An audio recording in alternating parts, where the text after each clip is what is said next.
Log Horizon, Volume 2. Chapter 0. Return to Akihabara. Audio source, WuxaWorldAudiobook.com. Rose red, yellow, and orange colored. 3 griffins flew over the ocean that sparkled in the dusk. The night scene from the east gave the sky a purplish glow. As the sun set in the west, it took the red light with it, leaving a long trail and a beautiful scene.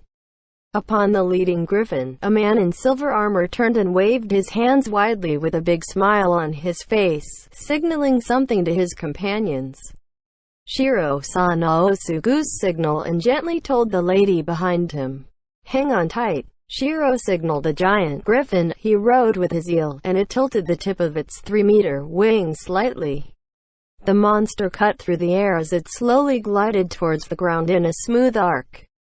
The 5 who left Sakino: Shiro, Akatsuki, Naotsugu, Crescent Moon Alliance's young druid Sarah, who had been rescued in the mission, and her protector Nyanta, a werecat, had been flying non-stop since their escape, flying across the coast of Ezo and moving towards Eastal territory where Akiba was.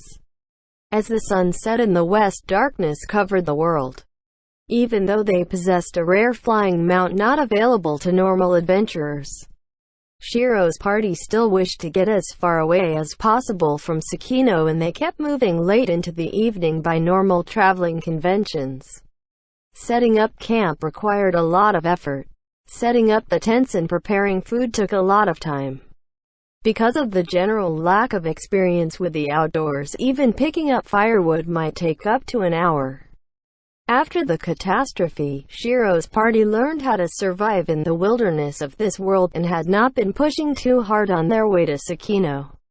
But after rescuing Sarah, they wished to cross the coastline as fast as possible, going at a pace where pursuers would not be able to catch them.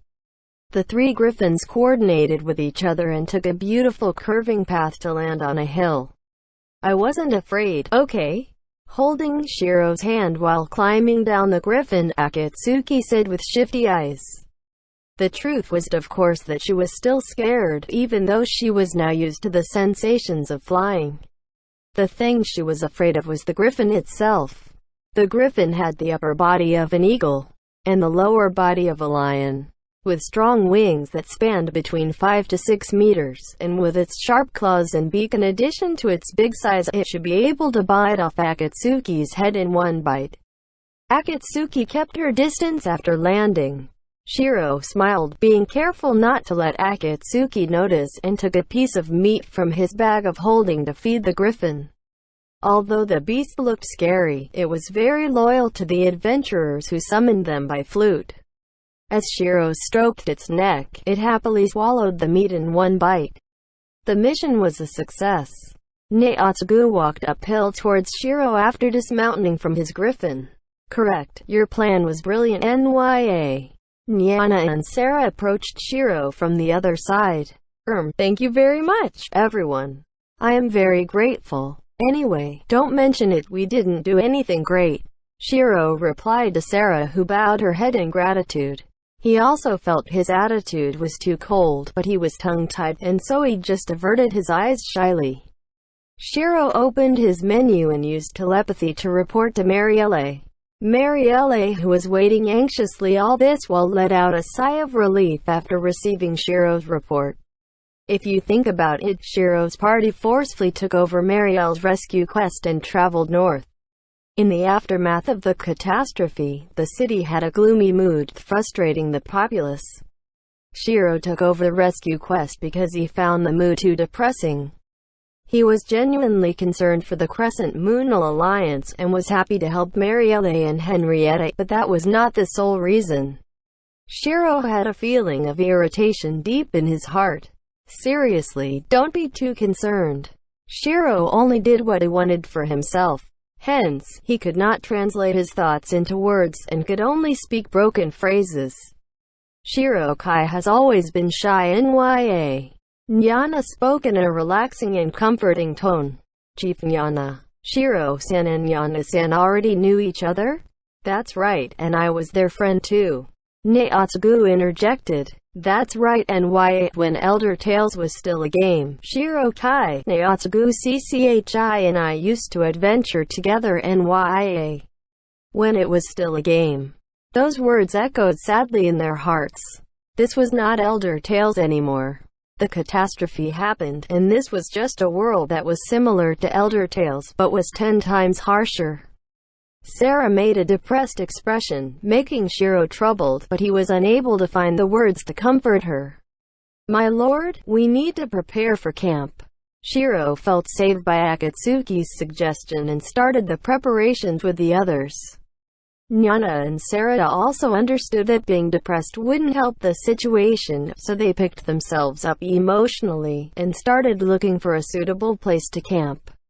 The sky was dark, but there was no sign of strong monsters in the area. Naotsugu and Sarah set up a small tent. In this season, there would be no problem sleeping under the stars with sleeping bags, but it would be troubling for them if it rained. Akatsuki and Yana headed towards the forest without a word, probably to pick up firewood. It was inefficient to prepare to camp this late at night.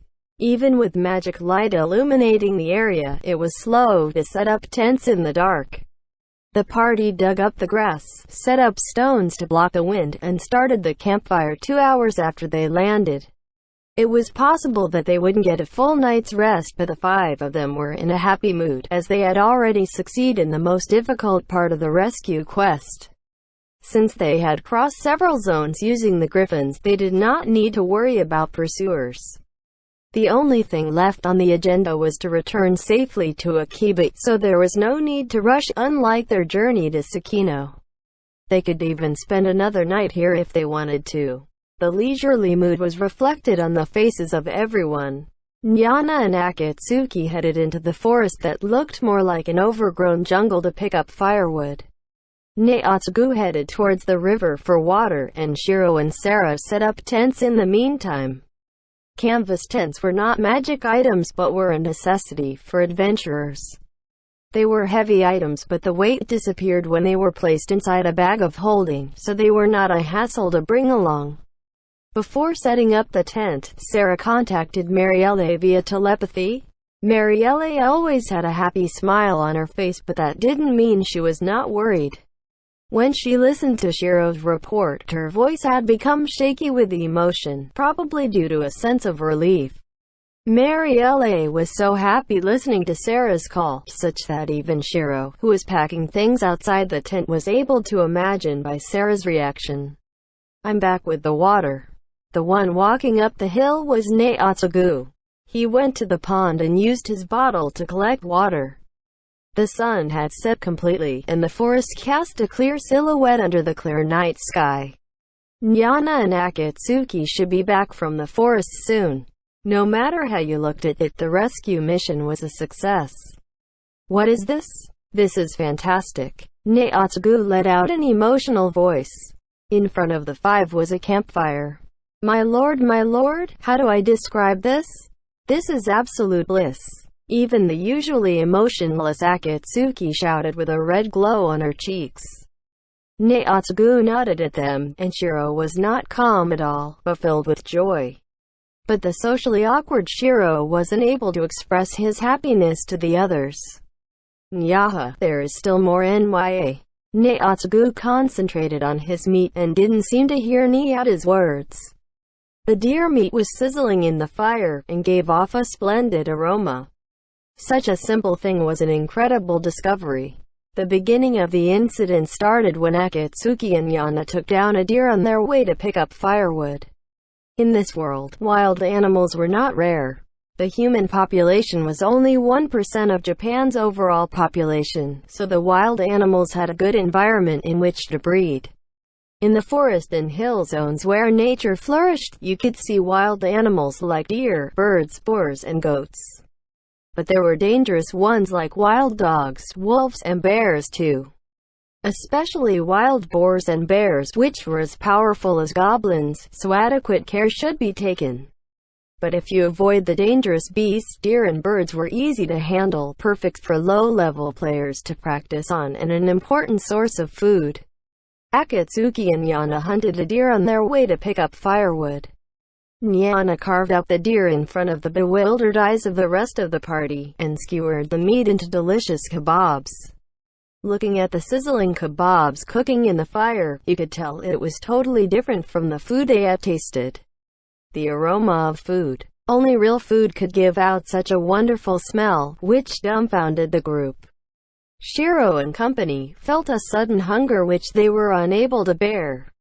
Eating the meat that was seasoned with salt and spices by Nyana, your tongue was assaulted with the sweet taste that fills your whole mouth. This wasn't something you ate to live. This was something you ate to feel alive. The difference was beyond description. Delicious. But why? Shiro was puzzled. Naotsugu and Akatsuki were also dumbstruck. Only Sarah and Nyana smiled proudly. This was the best food they have had in a month. All food has no taste was one of the cruel phenomena of this world. Shiro and the gang. No, the 30,000 Japanese players all felt sadness because of this. It doesn't matter if you had omelette, rice curry, super grilled fish, the taste was always like soggy crackers. Without the taste of salt, it was worse than soggy crackers. Naotsugu described it as eating cardboard. They had given up hope of fixing this phenomenon, and yet the issue was suddenly solved in front of their eyes. Nyana did not create any special dish. He had only carved up a deer, seasoned it with salt and spices, and cooked it in a pan over a fire. It might not be top class, but compared to the life of tasteless soggy crackers, this was heavenly food. This is amazing. Incredible, Chief Nyana, you are the best. My love for you is second only to that of panties. You are exaggerating, Nya. Nyana took out skewers from his bags and prepared more kebabs. Sarah beside him laid out dishes and started to cut onions as a side dish. Chief, wait a minute. Nyana-sensei. What happened? Why does it taste like this? Why doesn't it taste like soggy crackers?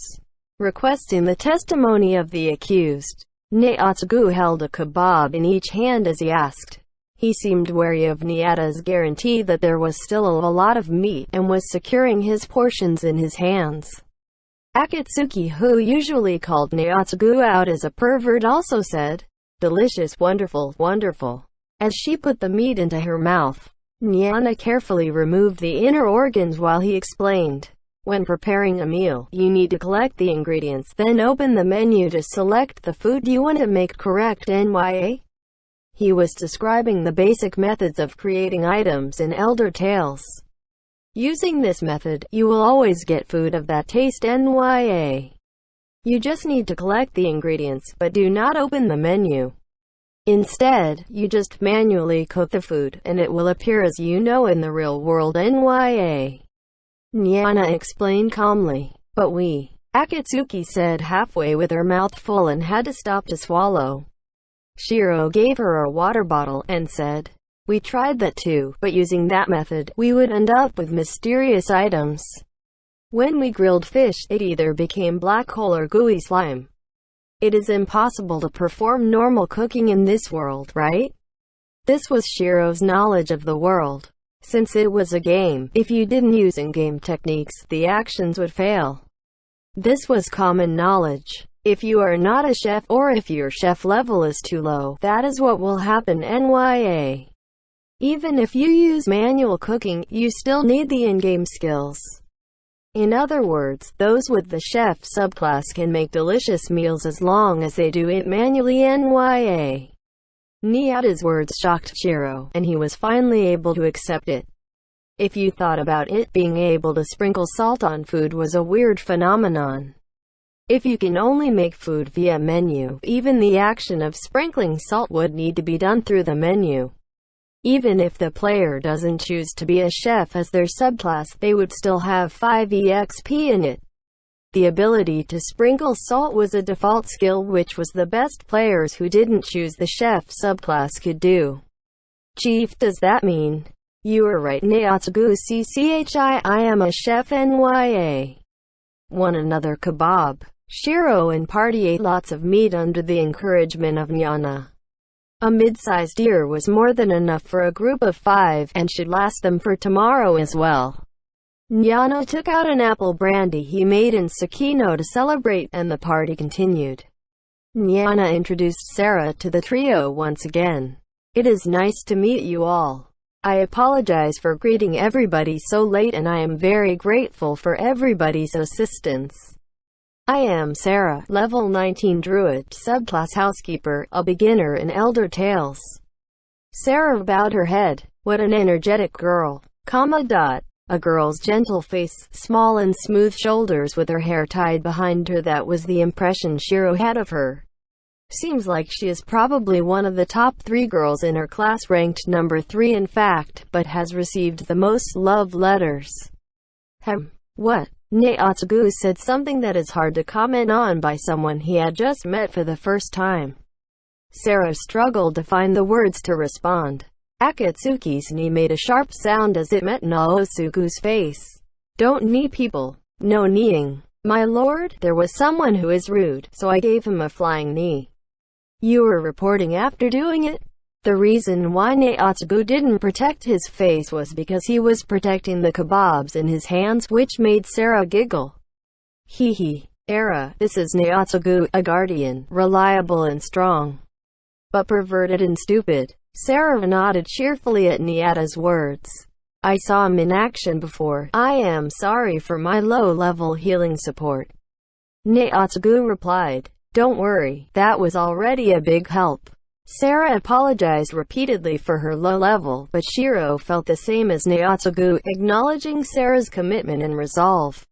Anyway, things like levels could be improved with time, so there was no need to apologize. "Naotsugu CCHI has been like this ever since I met him, don't take it to heart. Also, he was praising you NYA. Ah?" Sarah raised her head to look at Nyana, who smiled gently with squinted eyes. "Naotsugu CCHI means that you are the most popular girl in class. He has a shy nature NYA. Chief, wait a minute, that's not what it means. I like panties more than pretty girls." As if to interrupt Naotsugu, Akatsuki's flying knee struck again. "That hurts, shorty, you are getting more cruel." "My lord," I kicked the pervert's face in and confiscated his meat. Akatsuki bit into the meat she stole from Naotsugu. "How did it end like this?"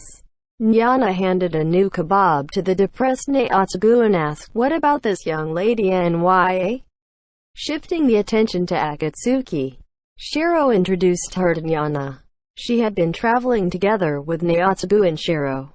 Akatsuki was an assassin with subclass tracker and was both powerful and reliable.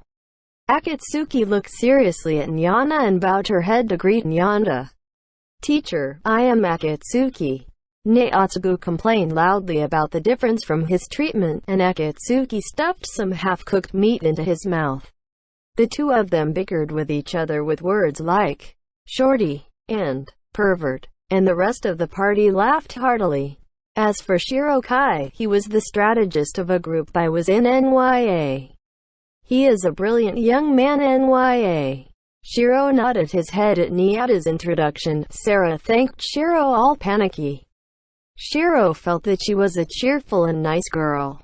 "How old is she?" Shiro wondered. "In this world, your face was affected by your face in the real world, but your body size and appearance were determined by the game data. So, one shouldn't assume anyone's age by their height, as that would be rude and probably wrong as well." Shiro learned about this from Akatsuki. From her manner of speech, she didn't sound elderly. High school, or maybe middle school? Elder Tales was a monthly subscription game, so the average age group was higher than free-to-play games.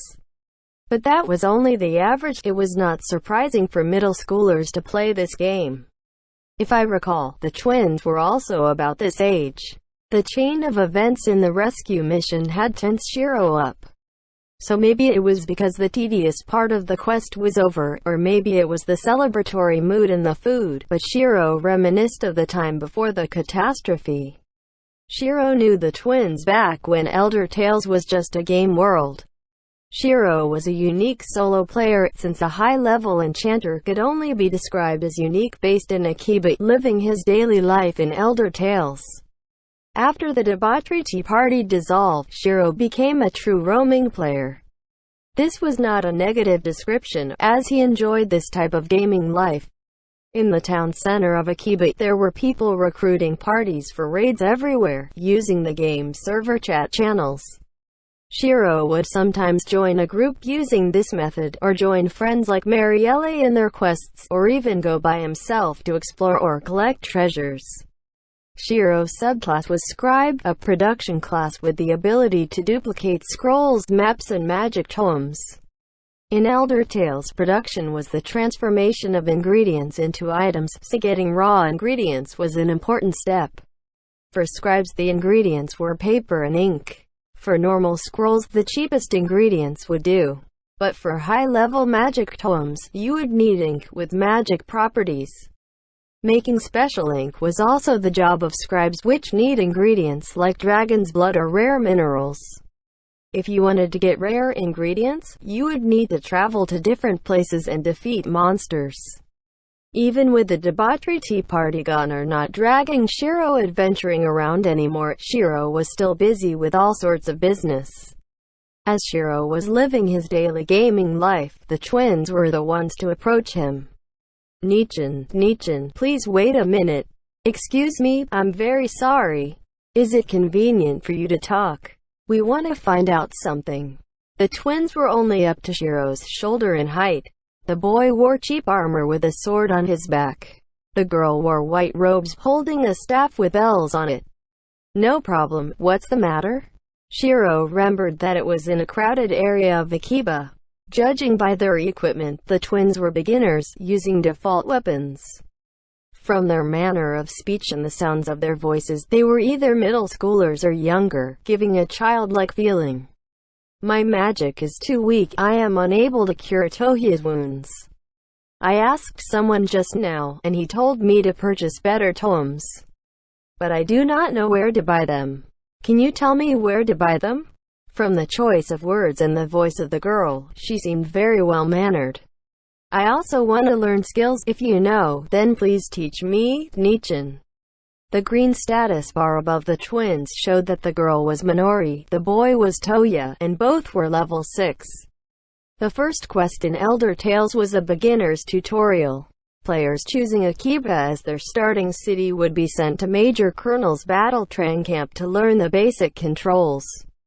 Major Colonel looked like a gentleman with a white mustache, but you never knew what he would do if he got angry, a troublesome NPC. And his name, Colonel, who was also a military rank, confusing players of his actual rank, and as a result he was quite famous among the players. Major Colonel's training lasts for about an hour. Beginners would reach level 4 after completing the tutorial. Considering this fact, the twins probably began playing either yesterday or today. They were total beginners. Is this your first day playing? Yes, that's right. The voice of the twins overlapped each other. Even though Shiro was socially awkward, he did not hate other people. He was only wary of people who approached him with ulterior motives. Because of this, Shiro did not hate beginners, since they did not understand Shiro had above-average wealth, and they were not concerned with the idea of party efficiency and taking advantage of Shiro. Leaving such depressing thoughts behind, Shiro wished to welcome beginners as a player of Elder Tales, believing it to be the duty of experienced players. I see. I will lead you this way. Just bringing them though the familiar streets was no trouble, Shiro thought as he led the twins. Just like that, Shiro became friends with Toya and Minori, teaming up with them occasionally. Toya is very outgoing, greeting Shiro loudly when he saw him in town. Minori on the other hand would thank Shiro politely. The two were twins. Minori was the elder sister, being born shortly before her brother. She had the air of a class monitor taking care of her rude brother, which is how the twins lived. They were both in their second year of middle school, which was very young from Shiro's perspective. Shiro had played the game for a long time, but he seldom met middle schoolers. Because of the generation gap, even when Shiro met such young players, they didn't have much in common and so wouldn't ally together for raids. But the twins respected Shiro and had no problem inviting him to play. When Shiro first met them, the twins informed him that Elder Tales was their first MMORPG and they were very excited. The first adventure was a disaster. Toya was like a homing missile. Whenever he saw a monster, rushing them immediately, Minori would follow in a hurry, and they would be in for a tough battle that brought them to the verge of tears. And this scene repeated itself over and over again. Elder Tales had a mentoring system. In simple terms, it lets high-level players play with low-level players by dropping their levels and stats to match the lower-level players. Shiro was an experienced player with deep insights into the game as well as having top-tier equipment. Using the mentoring system, Shiro would be roughly 1 or 2 levels better than the twins, which was an ideal level to lead the twins as a mentor. Shiro would use his spells to disable the enemy, but the attack power of enchanters was low and even more useless after the level drop. But it was still a big help to the two beginners. Thank you, Nichin. Okay, let's attack the enemies over there as well. Toya, wait a minute, your HP is dropping. Shiro was dragged around by the twins all over the place to play. Toya was a samurai of the warrior class. Elder Tales called magic and fighting skills techniques, each of which had a name and values like MP, cast time and cooldown. Cast time is the period between selecting the technique and the technique being used.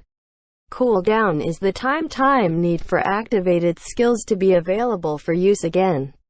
Most of the samurai's techniques have a long cooldown time. Their techniques were powerful, but most of them can only be used once or twice in a battle, which was the opposite of monks who chained many techniques during a fight. Samurais were strong for short battles and could deal the most damage in such situations, which made it a fun class to play. But on the other hand, if you did not use the techniques with care and activated all your techniques, you would not be able to do anything before their cooldown ends. Losing the ability to adapt to sudden changes by exploiting or covering new changes made mastering this class very difficult. Let's go! Helmet slash. Toya charged with his sword raised high, attacking a goblin directly. This damaged the goblin greatly, but Toya couldn't move for a while after performing this technique. Rai. Growl. Hiss. The goblin seized the chance to gang up on Toya. Toya panicked as he was being attacked, but he was still stuck for the moment. Toya. Retreat. It's dangerous. Protect shield. Minori shook her staff and a barrier blocked the goblin's attack. Minori was a Kanagi of the healer class. A healer's duty included recovering HP, removing status ailments and using various spells to support allies. All three of the healer classes had the ability to recover HP, and they all had their own unique skills as well. Channeling the power of the ancient gods, Kanagis specialized in blocking damage, setting up barriers, protecting a single ally or the whole group. The barriers could negate a set amount of damage before breaking. By looking at healing powers, Kanagi was the least powerful of the healer classes. But the potential of negating damage could give a huge advantage in the right situation. On the other hand, this technique depended on the user's ability to predict the type and range of the enemy, and was hard to master. All the classes in Elder Tales were designed to be difficult to master, but the twins were not concerned with it, and were just enjoying the game. Shiro took the twins all over the beginner levels around Akiba at the request of the twins, accompanying them to the shops and answering all of their questions. Shiro once asked them, "I have better gear, how about I give them to you?" Even though it was good gear, it was only about level 10. Shiro at level 90 had no problem buying a few hundred sets. But Toya replied, "No, I don't want it, I already started playing. Collecting treasures is the most interesting part. If I were to receive gear for no reason, then what is the point of playing?" Minori said, "I apologize for my brother's arrogance, I am very sorry. Shiro-san, you have been very kind to us, but rather than giving us items we would be happier if you continued playing with us." Because it was these twins, Shiro could also play the role of mentor. The twins would also not view Shiro as someone to take advantage of, so it was a joy playing with them. Days like this continued until the catastrophe. Oh, so you knew a pair of twins, and what else? What, my lord, do you know how they are doing now? Shiro talked about his encounter with the twins, and his teammates raised this question. Under the orange light of the campfire, the group's shadow danced on the tent, giving a calm camping atmosphere. They are online. I have seen them a few times after the catastrophe. So they are stuck here too. We were together shortly before, and we were dragged back to Akiba. We got separated right then. When the catastrophe happened, all players were forcefully sent to the nearest village. Sarah and Yana seemed deep in thought, recalling the incident. Maybe you should have contacted them. They are probably deeply troubled too. They are just beginners, and yet they are caught in this hellish event. Naotsugu said. Shiro knew that the debauchery tea party was full of generous and helpful people, especially Naotsugu, who diligently looked after his juniors and beginners. A guardian who protects his teammates must be a guy who gives his all in helping others. But for Naotsugu, his way of expressing himself might affect his image. Anyway, Shiro Kai also has things he needs to attend to NYA. Nyana said as he poured hot tea into a metal mug. This was not real tea, just a drink made with fragrant dried leaves and apple peelings. But to people who have been drinking tasteless water, this was bliss. Akatsuki nursed the mug carefully to warm her hands. You are right. In the beginning, we could only take care of ourselves, unable to spare any effort to take care of others. By the time I met them again, they had already joined a guild. Not just Shiro, all the players also didn't have the energy to consider things other than themselves. Is that so? At that time, all the guilds were also busy recruiting people. Akatsuki's words reminded Naotsugu of the situation, and he nodded his head. I remember they were about level 20. I think they should have progressed a bit more since then. Then it is a good thing they joined a guild, since they can't take care of themselves. Naotsugu stretched himself as he talked, then turned and faced Shiro. And so, is Minori cute? Ah? Shiro started recalling. He only saw their avatars in the Elder Tales game, and the screen only displayed a standard character model, so there was no way to know if she was cute. Shiro had not talked with them face to face after the catastrophe, so Shiro was unable to answer. Nope, for this kind of thing you don't need to see her in person. You've talked to her through voice chat, right? You know whether she is cute from her voice, right? Naotsugu pressed Shiro. Akatsuki was speechless, listening to their conversation, throwing them a cold look. Shiro looked toward Nyanta, the only one who could save him. Sarah Kai, are you cold? Nyanta displayed the concern of a gentleman. Can you spare some chivalry for your old friend too? As Shiro thought about this, Naotsugu pressed on. To judge if she is cute. Her manner of speech is polite like a little girl. Feels like she is from a high-class family. I feel that her family is high-class, but not like Henrietta-san. As Shiro talked, Naotsugu nodded at his every word with a happy look. That's right. That is how a middle schooler should behave. Why did you guess her age now? Stupid Naotsugu. You are correct. Shiro nodded at Akatsuki, but she just said, my lord is also stupid. Let's contact them after we go back. A date. I will be the vanguard. Shiro will be the backup. Girls are great. This I agree with you. Shiro likes panties too, right? Not particularly. My interest in panties is at the average level among males. Naotsugu's suggestion made Shiro feel troubled, but he still agreed. It was not contacting the twins that was troubling, but getting ready for the punchline with Naotsugu that was troublesome. But it could not be helped. Naotsugu had been bullied by Akatsuki a lot lately, so there was a need to be gentle with him. The party carried on late into the night. Guild matters, each other's experiences, delicious food, the star of the world. The group kept on chatting deep into the night. Enjoying the feast in the orange glow, their laughter overlapped. The atmosphere was relaxing and no one wanted to call it a night. Akatsuki and Sarah leaned towards each other as they dozed off. The two of them were very cute, and even the constantly bullied Naotsugu smiled as he covered them with blankets. When Yana finally declared it was time for bed, the sun was already rising from the east. "Ah, I am so full. It's been a while since I've had such a good meal. Just this meal is worth the trip to Ezo. This is what traveling should be like." Naotsugu's footsteps were wobbly because of sleepiness and breakfast, but his words resonated with his companions. The five of them slipped into their sleeping bags, enjoying the warmth of the campfire as they dreamed. The journey started anew the next day. Shiro's group completed the quest with just 3 people. With the addition of the excellent melee attacker Nyana and Sarah the druid who could heal minor wounds, the group was even more prepared for battle. Even so, they did not rush in getting back. In fact, the group intentionally slowed their return speed, sleeping late into the morning after the first night. They chose the best timing to ride the griffins, which could only be used for 4 hours before proceeding on horseback.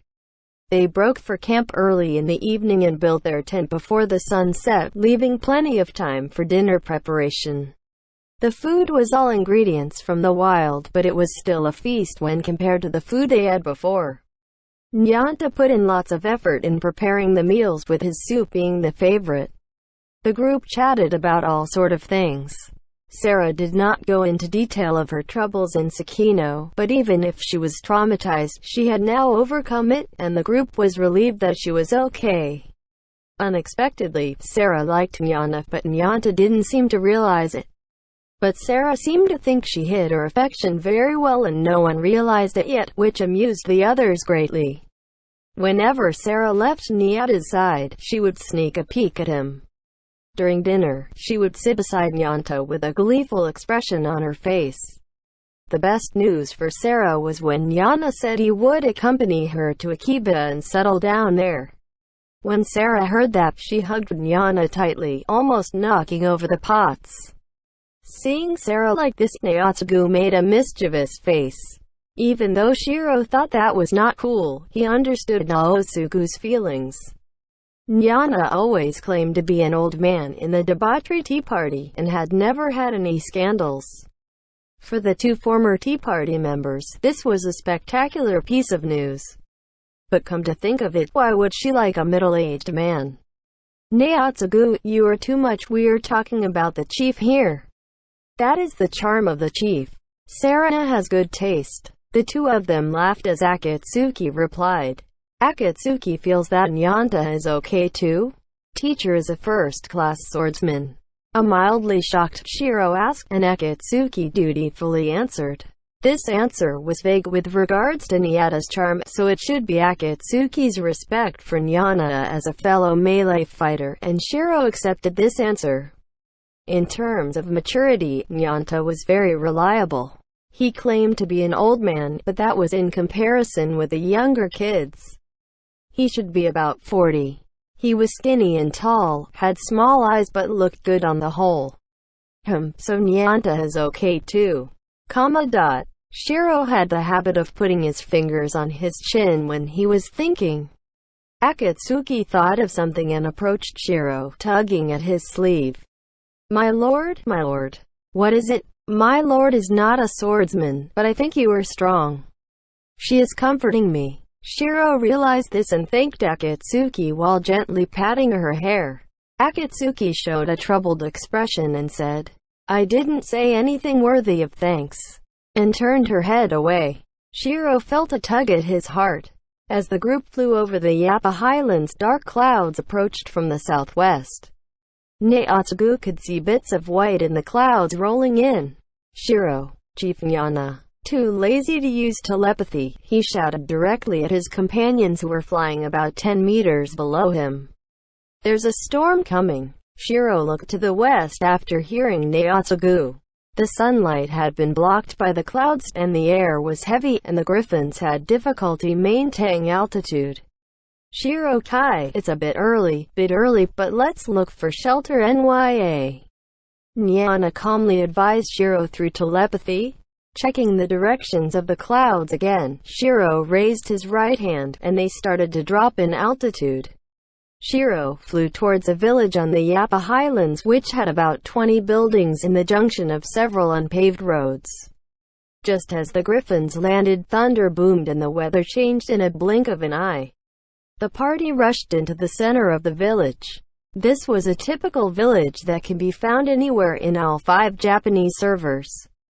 The setting of Elder Tales was that of a world with a destroyed ancient civilization. The environment regained its vibrancy over thousands of years as flora and fauna flourished. Farming was possible in areas where there were less monsters. The people living here were not adventurers but NPCs who called themselves people of the land. A majority of Elder Tales game quests involved visiting these villages and solving various problems for the people, with stories involving the villagers as the background. Noticing the sudden change in weather, a woman wearing a white blouse and a kid with a dog and a cow jogged across the village roads. Villagers of various age and dress collected their farm tools and rushed to get all the sheep back into their sheds. As Shiro predicted, the large building in the center of the village was the town hall, which was common for such frontier villages. "Hello," Neotsugu greeted loudly as he led the group into the town hall, which smelled of dry grass. "Coming. Are you travelers?" A NPC elderly man introduced himself as one of the village elder. He had short white hair and glasses with thick lenses. He seemed to be about 60 years of age, but his back was straight and he had a build of a younger man. He calmly listened to Shiro's introduction and explanation and offered to provide shelter for the group at a cheap price for the night. The group thanked the old man and went into the shed. This seemed to be a place to store hay for the winter, with stacks of them placed all over the place. The summer rain was not cold, but was falling down hard, sounding like golf balls were striking the village. Shiro stood at the doorway looking at the sky, and a cheerful voice boomed behind him. I love hay," Neotsugu shouted happily. This world inherited the convenience of the game world, with the sleeping bags and tent being of amazing quality. Even though you can sleep comfortably, at the end of the day it was still a sleeping bag, and you would lose body heat and become stiff after one night. In comparison, sleeping on hay was as comfortable as sleeping on a hotel bed. "That's right, it is a comfortable place to be in NYA," Nyana said as he inspected the interior, windows and the doors. Even though it was made of wood, the wall had been painted with some form of concrete to block the wind, so the shed remained dry and cool with a clean smell. With the rain pouring down so heavily, being in the village was a great stroke of luck. "Is there any place we can start a fire NYA? I see a stove over there," Nyana-san. Worried about dinner, Nyanta left the shed following Sarah. Neotsugu and Akatsuki left the problem of dinner to them and started making 5 hay beds for the group. "Why is this bed so small? Is it a bed for a hamster?" "Shut up, stupid Neotsugu, go make your bed in the corner." Shiro smiled awkwardly as he listened to the two bicker while the elder approached him. "Are you from Tsukuba? Are you adventurers?" "Yes, we are adventurers. We are on our way to Akiba," Shiro replied. Adventurer was the term NPCs used to describe player characters. "Would you like a drink?" "Thank you very much." "Is this tea?" Shiro took out the tea made by Nyana from his bag of holding and poured a cup for the elder in a metal mug, while he poured a cup into the flask cap. He sat on a sawing table while the elder sat on a wooden stool. "How is it?" Maybe it was because he experienced it for the first time. The elder was surprised at the bitter-sweet flavor of the tea. The elder praised the quality of the tea as Shiro smiled. "Why are you making this bed so carefully?" "This is my lord's bed. Of course it needs to be done with care." "Oh, I see. It must be hard making a bed for normal-sized people, right?" "Don't look down on me, you pervert." Neotsugu and Akatsuki continued to bicker as they made the beds, while Shiro and the elder chatted with the bickering as background music. The roads had been reduced to mud tracks, but from the reaction of the elder, the rain was nothing out of the norm. "Your companions sure are energetic." Yes, they are. I apologize for the disturbance. Don't say that. If you are going to travel, you need this kind of energy.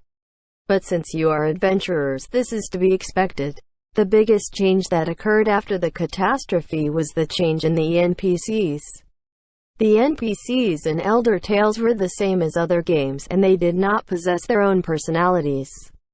Although they were better programmed than other RPGs, they were limited by their AI and their conversation with the players. But after the catastrophe, NPCs appeared to be the same as normal people.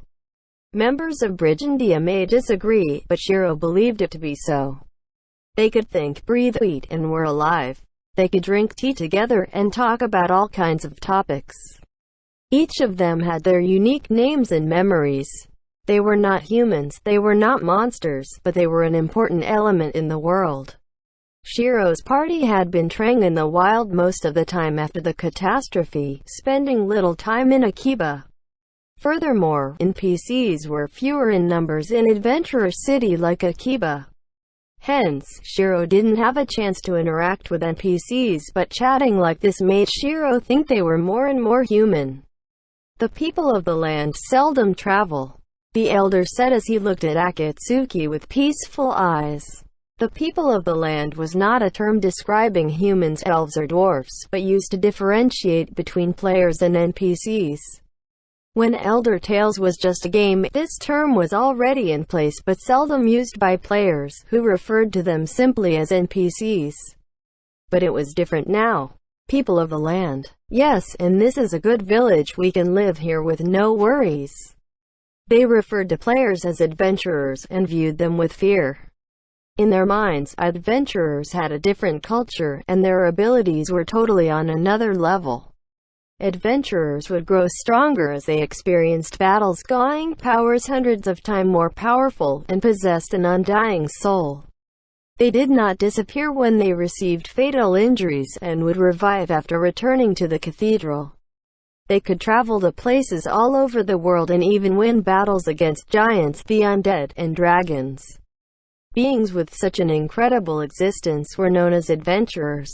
People of the land did not have such battle prowess. They would fall when injured, could not revive when they died, representing the common folks in this world. But there were NPCs who had equal or greater strength than players because of the game setting. The people of the land viewed them as being different from themselves and adventurers, calling them ancients. If you categorize them this way, people of the land were the most helpless. If adventurers wished to, they could take all their belongings and even their lives. After the catastrophe caused the increase in population, the amount of people of the land increased 5 to 10-fold, but the difference in battle prowess remained the same. From what Shiro observed, they did not bear any grudge about this, treating this as a natural phenomenon. Because for them, this was the world they lived in. It had always been like this. From the name people of the land, that should be the way. They live and are at one with the land, which I can never match up to them. As Shiro chatted randomly with the elder, this was what Shiro felt. How many people of the land were there in the world? There must be at least 100 villages like this in Yappa. We have no knowledge about the people of the land. We don't even know what they eat or do for leisure. We are really lacking in this front. Shiro felt a deep curiosity to question the elder, but a cheerful voice broke his train of thought. Good news, Shiro Kai Nya. Nyana approached with Sarah beaming at his side. It seemed like she already knew what the good news was. What is it? We went to visit a few households in the area, and they sold ingredients to us. Nya. It's wonderful. This is milk, this is cheese, and we have sausage, bacon, and eggs. There are even eggs. I bought sugar back in Sakino, so we can bake cookies. We also brought cabbage and potatoes. Nya. The couple showed their goods with pride. With so many ingredients, we won't need to hunt on the way back to Akiba anymore. Is this okay? Shiro inquired of the elder. The elder nodded in agreement. The weather in spring is good, our livestock is abundant. The villagers would be happy to exchange them for some coins. By the way, I have a barrel of strawberry jam. Would you like to buy some? The elder added. He must be happy for the chance to earn some coin. I would be happy to. Shiro followed the elder who led the way. Toya wiped the mud off his face with his left hand. His gauntlets were made from animal skin and wires, so it hurt when they rubbed against your face. But this amount of pain was just right. The pain was enough to stop his tears from falling. Faster, stop dragging your feet. The party leader bellowed in an angry voice. As usual, he was angry because of the formation falling apart. Toya could understand this feeling. Toya was a samurai, one of the 3 warrior classes which served as a tank. Tank refers to vanguards at the front line of the formation. Any team has at least one tank. They are responsible for aggravating the monsters and withstanding their attacks. This would free up the damage dealers who could position themselves to maximize their damage potential without fear of attacks. There are 2 important aspects to being a tank. First was that you must not die. If the tank dies, there would be no one left to keep the monsters at bay, leaving the mages and healers, who were weak to attacks, open, and the formation would crumble. The second was the need to draw the enemy's attention to yourself to ensure your teammates' safety. If you did not draw their attention, there would be no point even if you did not die, as your teammates would be attacked, leading to the formation collapsing. Shiro Nichin taught me before. I understand the basic concepts, but even if you understood the concepts, putting it into action was a different matter. Keeping the formation in place was the duty and the reason for tanks to exist. Toya was also unwilling to endanger his party. But this was also dependent on the support of his group. In order to keep the tank alive, support and healing was necessary. Even the hardest tank would fall under the constant attacks of monsters. To avoid this, support and healing from the back was needed, and the tank needed to draw the monsters' attention so the healers could concentrate on healing. They were 2 sides of a coin. Missing any one of them would result in Toya dying and the formation breaking. As well as attracting the attention of the enemy's tanks need to aggravate the enemy more than his teammates, making himself the prime target. Warrior classes had many skills that attracted the enemy's attention, known as taunts. They were able to control the psyche of the enemies, making them lose track of the warrior's teammates' presence.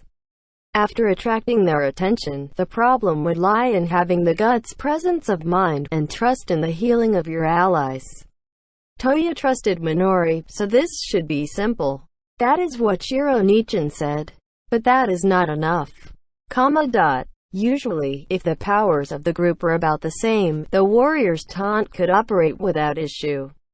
But if there was an ally who was higher level than the tanks, or if the damage of the attack was too powerful to handle, then the taunt would not work. In other words, the enemy would judge the high-level damage dealer or healer to be a bigger threat and prioritize them as the target. This was the case for Toya's team. The leader of the group was level 46, halfway to the level cap in Elder Tales, and twice the level of Toya. Compared to his power as a summoner, Toya's ability to hold the enemy's attention was inadequate. The enemy would judge the summoner as a bigger threat than Toya. The powerful attacks of the leader aggravated the monsters, who then switched priorities from Toya to him. But even though the leader was twice the level of Toya, his defense was lower than his. Because the damage was split between the 2 of them, the healer would need to heal on both fronts. WuxiaWorldAudio.com. The effectiveness of the heals would drop and they ran the risk of losing on either front.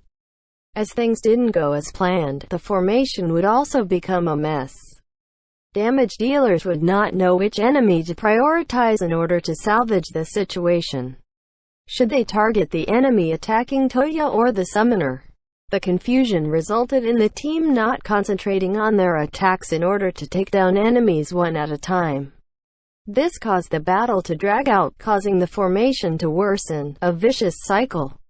That's why Shiro Nichin used the mentoring system to avoid aggravating the monsters. Toya finally understood Shiro's reasoning. Shiro did not use the system because of vanity or pity for the twins. He did it because this was the way to teach battle formations. Speaking of which, his current leader was different. Today's grinding spot consisted of level 25 lizard men. For Toya and the other beginners, that was a high level. But to the leader, monsters 20 levels below him were easy. He was unable to tolerate taking much time to finish them off. He spoke plainly to the team before. You should be the one to adjust to me, not the other way around. As for the leader, he was just a nanny forced to babysit the scrubs and earn gold for the guild. He risked getting a warning from higher management if he didn't meet their targets. Toya and the rest were just a burden in his eyes. The leader in the red robe did not bother to conceal his frustration. Toya's teammates were exhausted, with hollow and tired eyes. There were 4 deaths today. The trips to and from the cathedral annoyed the leader even more. Despite all of this, he refused to change his ways.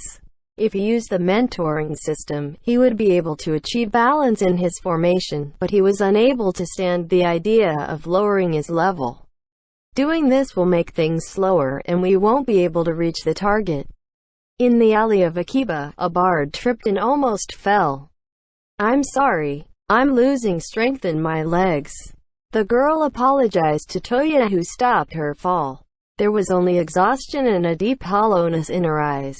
We are almost there. You can do it. Toya helped the girl as he cheered her on.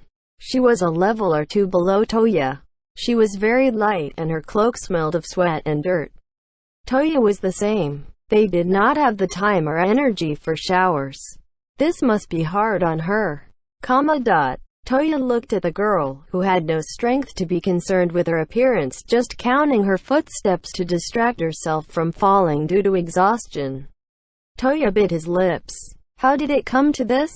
He has thoughts of this over and over again, unable to find his way throughout his anger and confusion. The group gathered in the city square under the guide of the leader. The leader snarled at the group and collected the day's bounty from each member. Even in the guild houses, there were still limits to how many items you could store. Items that were not worth keeping were sold in the market. This was the style of Hamelin. Toya, you collected so much, leader said in an irritating tone. Toya may be a low-level warrior, but his arm strength was still stronger than his allies, so he could carry more items. This was just his way of shouldering his teammates' burden. I brought this back using all my effort. The leader surely understood this. Toya didn't look at him straight as he answered. Even if he had the urge to punch him, he knew that fighting was prohibited in this zone. His teammate was exhausted anyway, so he did not want to cause a scene and waste their precious resting time. HMPH. The leader snorted loudly as he put all the collected items into the market. For people of your caliber, you can only collect worthless items such as this. You should be grateful that you get to eat anything at all. You should also be thankful for the holy water too. Toya ground his teeth loudly. All of this was for Minori. If Minori was not held hostage in the guild house, he would never allow any bad guy to talk so arrogantly. Toya could feel the hatred in his eyes, as his anger grew in his heart. He shifted his gaze to the streets to avoid detection. His leader was only a low-level member. Killing scum like this will only dirty my blade. How long will days like this last? How did it come to this? Why are we in this situation? We don't need holy water. We don't want stuff like that. Just take it if you want. But Minori was at her limits if we didn't join a guild. Just came back. Yes, thank you. It's okay. A white light entered Toya's dusty and gray world. It's a voice that he missed so much in just a month, he almost forgot Shiro's calm manner of speaking. Toya raised his head and searched the streets with his eyes. Shops? Nope. Open-air market? Nope. Blacksmith? Nope. Weapon store, armor store, bar, hotel. Searching everywhere for that familiar presence. And feeling hopelessness. Toya didn't know what he looked like. Toya only knew his voice through voice chat. He didn't know how he looked after the catastrophe. Realizing this, Toya felt a depressing feeling squeeze his heart. But a loud group of about 10 plus people entered from a door which connected the central square and the main street, drawing the attention of Toya. A small crowd surrounded a well-traveled group that appeared to have just returned to the city. Even though he was at the center of the attention, his expression was still moody and troubled. That young man was Shiro. Don't worry. The chef I knew went out of his mind after hearing about it. Every day was a taste-testing storm. In English the word will be storm. When I mentioned Shiro was coming back, he started preparing for a big party. Well, there will be a feast. I will be looking forward to it. That's wonderful. Nya. Marielle, there is no need to make such a big deal. Toya rushed to open the menu in his mind. He stopped the cursor on the man in front of him to ascertain his name by using the system. Guild, nil. Name, Shiro. Class, Enchanter. He was the one that spent his time with him and Minori, sharing his experience and knowledge freely, the one he and Minori addressed as Nichan. Nichan, Toya shouted, but he froze midway. Shiro seemed to turn his head out and looked his way. Maybe it was his mind playing tricks on him, but the Shiro that was facing Toya seemed to give the sense of more determination. Shiro was also living in this post-catastrophe world. The moment Toya felt this, he felt a shock and his words froze. The world had changed. After the catastrophe, the world had turned onto a different path and changed irreversibly. This was a world dreamers longed for, and it was a game becoming reality, an incident that only occurred in fairy tales. But if you looked beyond the surface, the truth was this was a gray prison. This is a guild that helps beginners. Tempted by these words, the twins who fell into this trap were also at fault. But if you ignore this point, Toya thought this world was where only the strong would rule. Money, items, EXP, all these resources allowed the owner to gain more benefits. The rich become richer, those with items gained more items, and those with more EXP could fight monsters that yielded more EXP. It was survival of the fittest. Those who have would gain more, those who don't would always be one step behind and could only watch the dust of those who have. This was the world of Elder Tales, the truth behind the online game world. Now that it was reality, this cruel fact was emphasized even more, because the players could no longer log out. Toya's childish logic was unable to comprehend this truth fully. But despite that, he was able to smell this truth because of his childish innocence. There was no difference. In any place in any world, this was the law of nature. Since it was a survival of the fittest, the strong and the weak would need to be differentiated. It was not cruel because it was a game. The original world was just as cruel. Excessive squeezing and double standards was prohibited, but that didn't mean it didn't happen. Toya understood this logic. His legs that couldn't move understood this logic. Minori and Toya were both beginners. They had low fighting prowess and had limited knowledge of the world. They had no wealth, and all this meant that they were powerless. No one understood this more than himself. Not only was he powerless, but he was also a child. Toya thought he tasted the iron in his blood as he bit his lips. The weak didn't have the strength to protect themselves. Miracles that could save the weak without asking for anything in return do not exist. The words Toya swallowed was it. Help me. Save me. Even Toya wasn't sure. Toya was sure that Shiro was a high-level gamer, more knowledgeable than anyone in Elder Tales. Maybe he thought that Shiro would save him regardless of how deep in trouble Toya was. But why did he think that? Shiro, was just a random guy who played Elder Tales with him for a week, just a friend at the most. Did Toya have the right to request for his aid? For example, a debtor wouldn't request help from people that were not related to him by blood. Reality was such a thing. Toya understood this concept. Even Shiro needed to pay a price to continue living in this world. There was no room for such naive thoughts. Toya lowered his clenched fist. He did not know when the city square started drizzling. End chapter.